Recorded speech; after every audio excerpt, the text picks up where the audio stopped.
Well, fears over the future of the Eurozone eased slightly on Thursday after the markets at least gave a resounding thumbs up to a Spanish bond auction.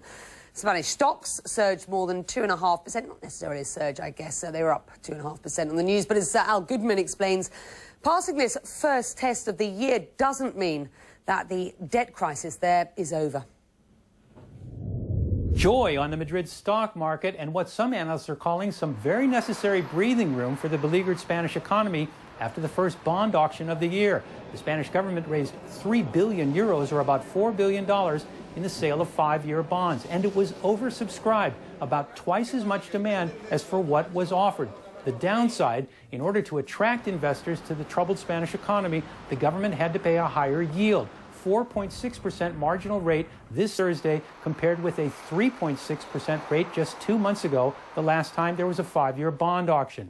Moody's, the ratings agency, estimates the Spanish government will need to raise 170 billion euros, or about $220 billion from the markets this year.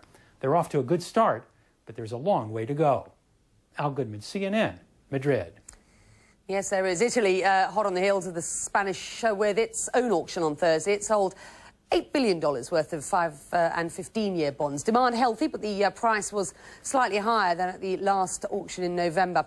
Portugal also came in on target a day earlier, selling $1.5 billion worth of 3- and 10-year bonds. Both auctions were oversubscribed. Yields on the 3-year bonds rose slightly, but actually fell on the 10-year bonds. And that's important, taking some of the heat out of the speculation that Portugal may need a bailout. Well, bond sales are a short-term fix, of course, but longer-term plans are afoot. The European Commission, though, is in talks to double the European bailout fund to $1.5 trillion to help member nations in crisis. Well, let's get a closer look at where we stand.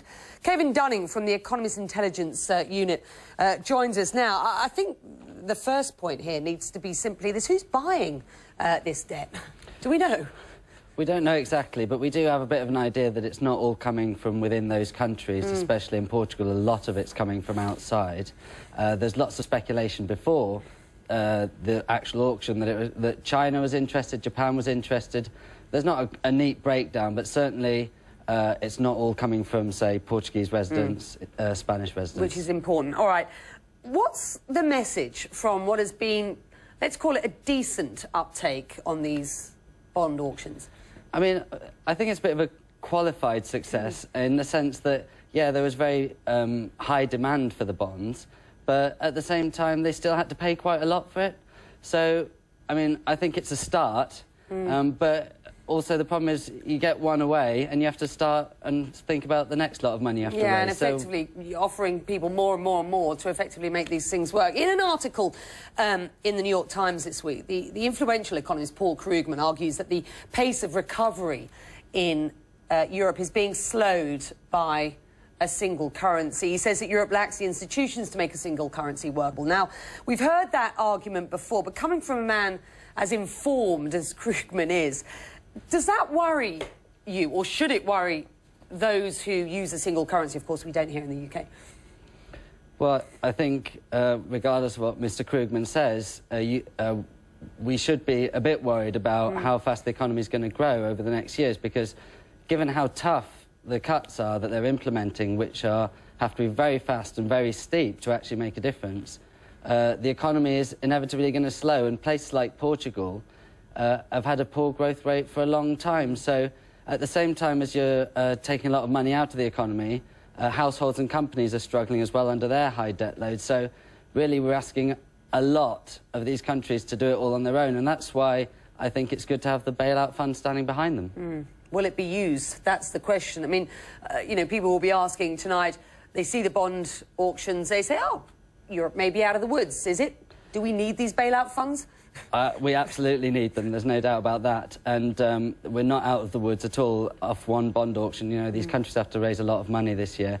And for my money, I think Portugal is going to have to access the bailout fund, if not now or the next time. I mean, sometime in the coming year, they're going to have to go for it. And, you know, it's not the end of the world to do that now, seeing as the money that's on offer there is a lot more stable. You know, it'll allow them to go for fiscal cuts without worrying about where the next chunk of funding is going to come.